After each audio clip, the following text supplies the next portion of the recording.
Good morning students. Land law की last class में हमने सेक्शन 9 के बारे में बात करी थी। चैप्टर 3 हम लोग पढ़ रहे थे राजस्थान रेंट कंट्रोल एक्ट 2001 का। चैप्टर 3 आपका 3 सेक्शंस कंसिस्ट करता है, सेक्शन 8, 9 एंड 10। 9 हम लोग बात कर चुके थे जिसमें हमने बेसिस देखे थे कि किराएदार को टेनेंट को एविक्ट करने के लिए कि किराएदार को बेदखल किन किन आधारों पर किया जा सकता है। आज हम लोग बात करेंगे सेक्शन 10 के बारे में, जो बात करता है right off landlord to recover immediate position in certain cases. ये बात करता है भूस्वामी के उन अधिकारों की जिनके आधार पर कुछ मामलों में वो अपने परिसर का तुरंत कब्जा प्राप्त कर सकता है, इमीडिएट पोजीशन प्राप्त कर सकता है।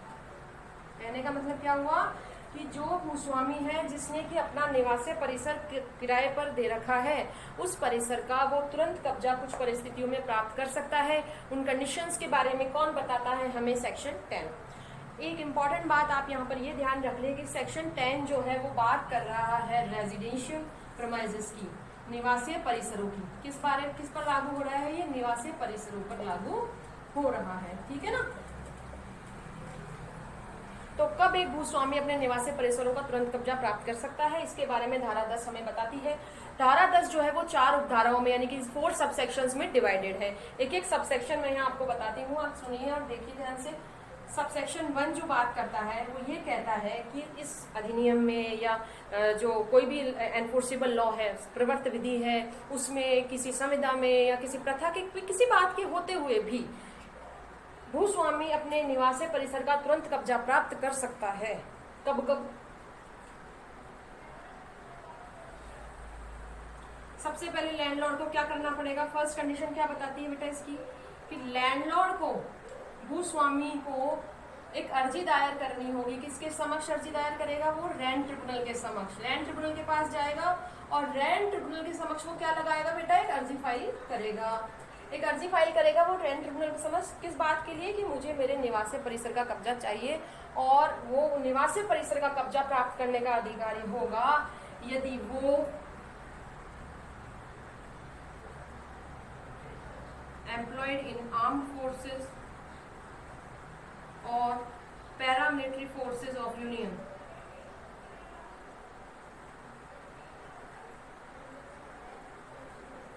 ये कहना चाहता है यदि वो भूस्वामी संघ के सशस्त्र बल का या अर्ध सैनिक बल का सदस्य है या था, या तो वो वर्तमान में है या था, तो वो इसका तुरंत कब्जा प्राप्त कर सकता है। लेकिन उसने ऐसी अर्जी जो है वो कब लगा दी हो? उसमें 3 कंडीशन बता रखी है कि या तो उसने अपनी सेवा निवृत्ति या सेवा उन्मुक्ति से पहले लगा दी हो उसने, या फिर अपनी सेवा निवृत्ति सेवा उन्मुक्ति के 1 वर्ष के भीतर होने के बाद 1 वर्ष के भीतर लगा दी हो, या फिर इस अधिनियम के लागू होने के 1 वर्ष के भीतर उसने ऐसी अर्जी रेंट ट्रिब्यूनल के समक्ष फाइल कर दी हो।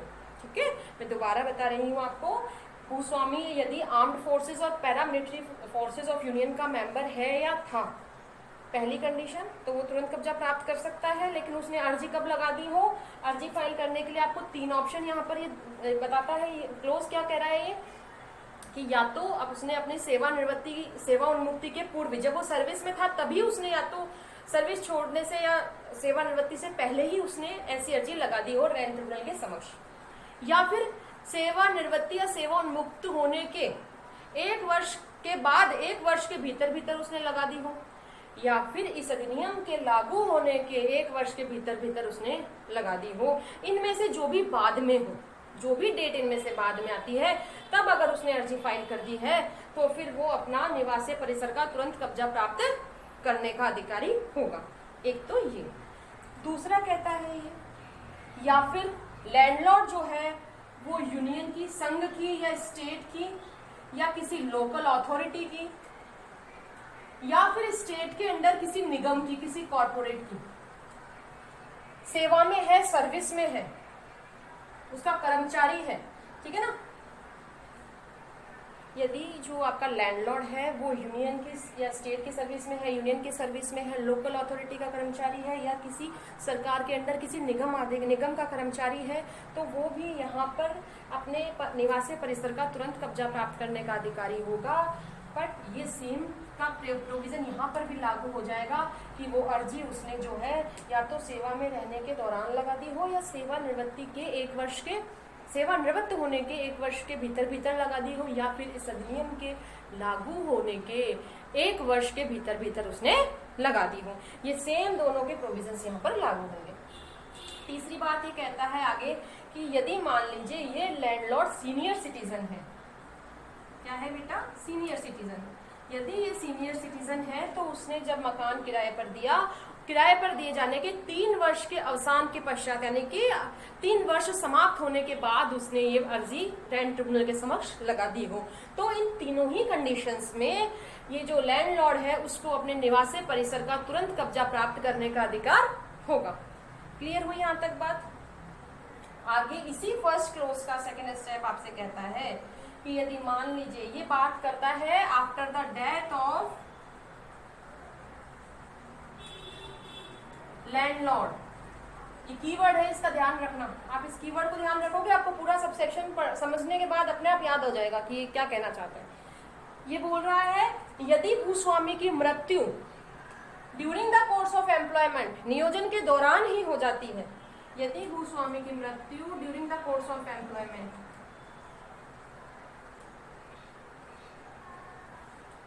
ठीक है, यदि यहाँ पर जिनकी उपरोक्त उपधारा 1 में हम लोग सबसेक्शन 1 में बात कर आए हैं इन लोगों की सबकी, इन तीनों स्टेप्स में, तो ऐसे जो भूस्वामी हैं जो सशस्त्र बल जैसे आर्म्ड फोर्सेज में है या थे या पैरामिलिट्री फोर्सेज के या इनमें किसी सर्विस में है या सीनियर सिटीजन है, चलो इसको तो छोड़ते हैं, सीनियर सिटीजन को, इन दोनों की बात करता है ये वाला प्रोविजन कि अगर यहाँ पर इन लैंडलॉर्ड की मृत्यु जो है वो कोर्स ऑफ एम्प्लॉयमेंट के दौरान यानी कि कार्य के में नियोजन के दौरान ही हो जाती है, तो वहां पर उनकी तरफ से उनकी मृत्यु के बाद में उनका लीगल रिप्रेजेंटेटिव जो होगा, कौन, लीगल रिप्रेजेंटेटिव, विधिक प्रतिनिधि जो होगा, जो आश्रित विधिक प्रतिनिधि है, वो भी रेंट ट्रिब्यूनल के समक्ष तुरंत कब्जा प्राप्त करने के लिए अर्जी दायर कर सकता है। समझ में आई बात? क्या कि यहाँ पर जो व्यक्तियों की हम उपधारा 1 में ऊपर इन दोनों की बात करके आए ना, आर्म फोर्सेज और ये स्टेट और यूनियन सर्विसेज में, यहाँ पर अगर ऐसा लैंडलॉर्ड है और इस लैंडलॉर्ड की मृत्यु during the course of employment हो जाती है, तो इसके ऊपर जो डिपेंडेंट लीगल रिप्रेजेंटेटिव है वो भी उस निवासी परिसर का तुरंत कब्जा प्राप्त करने के लिए अर्जी दायर कर सकता है ट्रिब्यूनल के समक्ष, ठीक है। और यहाँ पर एक बात ये और कंडीशन लागू हो जाएगी कि ऐसी अर्जी जो लीगल रिप्रेजेंटेटिव दायर करेगा वो अर्जी इस लैंडलॉर्ड की मृत्यु के 1 वर्ष के भीतर दायर कर दी गई हो या इस अधिनियम के लागू होने के बाद 1 वर्ष के भीतर दायर कर दी गई हो, जो भी तिथि बाद में हो। 2 कंडीशन है यहाँ पर, इसकी मृत्यु के 1 वर्ष के बाद या फिर इस अधिनियम के लागू होने के 1 वर्ष के भीतर दोनों में से जो भी तिथि बाद में होगी ये अर्जी दायर कर दी जाएगी। तो यहाँ पर वो लीगल रिप्रेजेंटेटिव जो है वो तुरंत कब्जा प्राप्त करने का अधिकारी होगा। क्लियर हो गई बात? फिर इसी का नेक्स्ट पॉइंट आगे कहता है, अब हम इस सीनियर सिटीजन के पॉइंट को यहाँ छोड़कर आए थे ना, तो इसका फर्स्ट का थर्ड जो पॉइंट है, सबसेक्शन फर्स्ट का जो थर्ड पॉइंट है वो अब बात करता है लीगल इसकी सीनियर सिटीजन की, कि जो विडो है, भाई सीनियर सिटीजन है, उसकी विडो है, तो उसको भी राइट है कि सीनियर सिटीजन की अगर डेथ हो गई है तो उसकी डेथ के बाद उसकी विडो भी तुरंत कब्जा, इमीडिएट पोजेशन प्राप्त कर सकती है उस निवासी परिसर का। बट कंडीशन यहाँ पे क्या हो गई, लेकिन उसको अर्जी कब लगानी होगी, लेकिन उस विधवा द्वारा अर्जी, उसका जो हस्बैंड है उसकी मृत्यु के 1 वर्ष के भीतर यानी कि जो भूस्वामी है उसकी मृत्यु के 1 वर्ष के भीतर उसके द्वारा अर्जी दायर कर दी गई हो, ऐसा उसने करा तो उसको भी निवासी परिसर का तुरंत कब्जा प्राप्त हो सकता है। क्लियर हो गई बात? तो हमने यहाँ पर सब सेक्शन फर्स्ट में 3 इंपॉर्टेंट बातें देखी। अब हम बात करेंगे बेटा सब सेक्शन 2 के बारे में।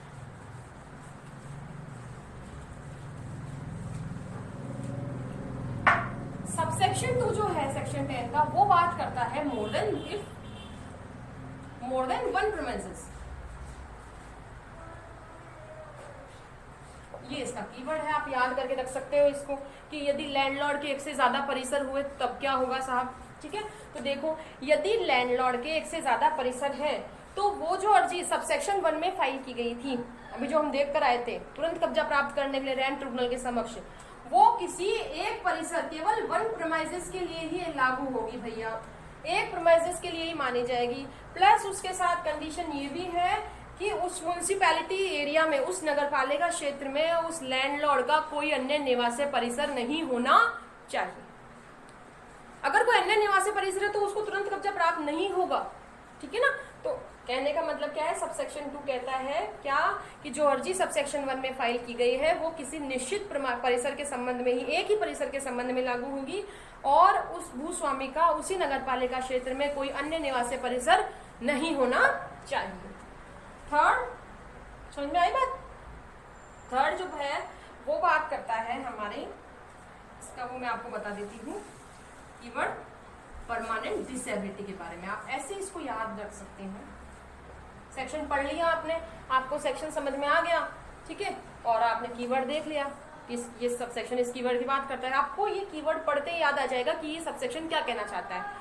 परमानेंट डिसेबिलिटी की बात करता है। कैसे बात करता है, ये कहता है कि यदि मान लीजिए भूस्वामी अपने निवास परिसर के ऊपरी मंजिल में रहता है, ठीक है, ऊपरी मंजिल में रहता है। अब मान लीजिए उसे कोई दिक्कत हो गई, परमानेंटली वो डिसेबल हो गया, जैसे जिस कारण से उससे क्या स्टेयर्स चढ़ी उतरी नहीं जाती, वो सीढ़ियां चढ़ने उतरने में डिसेबल हो गया, असक्षम हो गया, तो क्या होगा, ऐसी दशा में वो रेंट ट्रिब्यूनल के समक्ष क्या करेगा, अर्जी दायर करेगा कि भाई मुझे जो है मेरा जो ग्राउंड फ्लोर का जो पोर्शन है जिसमें किराएदार मैंने रखा है आप उसे खाली करवाइए और मुझे तुरंत कब्जा दिलवा दीजिए, क्योंकि वो परमानेंटली डिसेबल हो गया। वो अर्जी दायर करेगा, उसके अलावा वो क्या करेगा, उसको एक सर्टिफिकेट, यहाँ तो उसने अर्जी दायर कर दी है ना, और उसके अलावा उसको एक प्रमाण पत्र की भी जरूरत होगी। प्रमाण पत्र वो पेश करेगा रेंट ट्रिब्यूनल के समक्ष और रेंट ट्रिब्यूनल को सेटिस्फाई करेगा कि मैं वाकई में परमानेंटली डिसेबल हो चुका हूँ। अभी प्रमाण पत्र कहाँ का होगा, ये होगा गवर्नमेंट हॉस्पिटल का जो चिकित्सा बोर्ड होता है ना, मेडिकल बोर्ड जो गठित होता है गवर्नमेंट हॉस्पिटल में, उसके द्वारा इशू किया गया सर्टिफिकेट होगा और उस सर्टिफिकेट में लिखा होगा कि भैया ये जो मिस्टर ए है, जो लैंडलॉर्ड है, ये परमानेंटली डिसेबल हो चुके हैं, सीढ़ियां उतरने चढ़ने में ये असक्षम। ऐसा प्रमाण पत्र भी उसको अर्जी के साथ में रेंट ट्रिब्यूनल के सामने पेश करना होगा और वो रेंट ट्रिब्यूनल को सेटिस्फाई करता है तो रेंट ट्रिब्यूनल जो है तुरंत कब्जा उसको प्रदान करवाएगा, है ना। एक इसमें एक प्रोविजो आपको दे रखा है, वो साथ में ये कहता है कि भाई यदि किराएदार जो है वो ये कहे कि भाई मुझे आपके नीचे के परिसर के बदले में आप ऊपर का परिसर दे दीजिए, तो वहां पर रेंट ट्रिब्यूनल को उचित लगता है तो रेंट ट्रिब्यूनल भूस्वामी के पक्ष में तुरंत आदेश देगा, इस शर्त पर कि भाई जितना पोर्शन तुमने टेनेंट को नीचे दे रखा था उसके रेशो में उतना ही, उसके अनुपात में उतना पोर्शन तुम ऊपर का दे दो, ठीक है, और तुरंत कब्जे का वो आदेश दे देगा।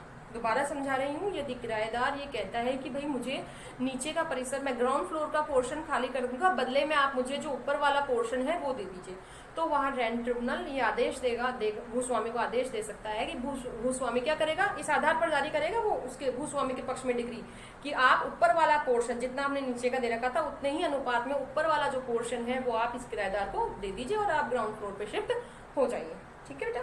तो यहाँ पर ये वो हो गई परमानेंट डिसेबिलिटी वाली बात। अब आगे चलते हैं हम लोग सबसेक्शन 4। सबसेक्शन 4 बात करता है आपकी, ये देखिए ये बाढ़ लगाता है किसके ऊपर, ये कहता है कि लैंडलॉर्ड ने जब यहां पर इस प्रीमाइसेस का इमीडिएट पोजीशन प्राप्त कर लिया, मान लीजिए रेंट ट्रिब्यूनल ने क्या करा, लैंडलॉर्ड के पक्ष में डिग्री जारी कर दी कि भैया आप तुरंत कब्जा प्राप्त कर लो इस परिसर का, जैसा जैसा मैंने भी आपको बताया वैसे सेटिस्फाई हो गया रेंट ट्रिब्यूनल। अब निवासी परिसर का तुरंत कब्जा प्राप्त करने के बाद भूस्वामी पर बैन लगा दिया गया है यहाँ पर कि वो जहां जैसे उसने इस निवासी परिसर का तुरंत कब्जा प्राप्त कर लिया, वो अगले 3 वर्षों तक, नेक्स्ट 3 इयर्स तक, अगले 3 वर्षों तक किसी और को उस प्रीमिसेस को किराए पर नहीं दे सकेगा।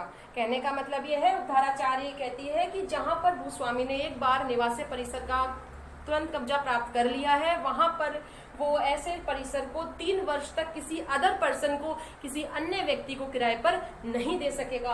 और यदि मान लीजिए वो दे भी देता है तो जो ये जो फर्स्ट टेनेंट था, जो मूल जो किराएदार था, उस किराएदार के पास क्या है, कौन सा अधिकार आ जाएगा उस किराएदार के पास, रिस्टोरेशन ऑफ पोजेशन, कब्जे के प्रत्यावर्तन का अधिकार उसके पास आ जाएगा।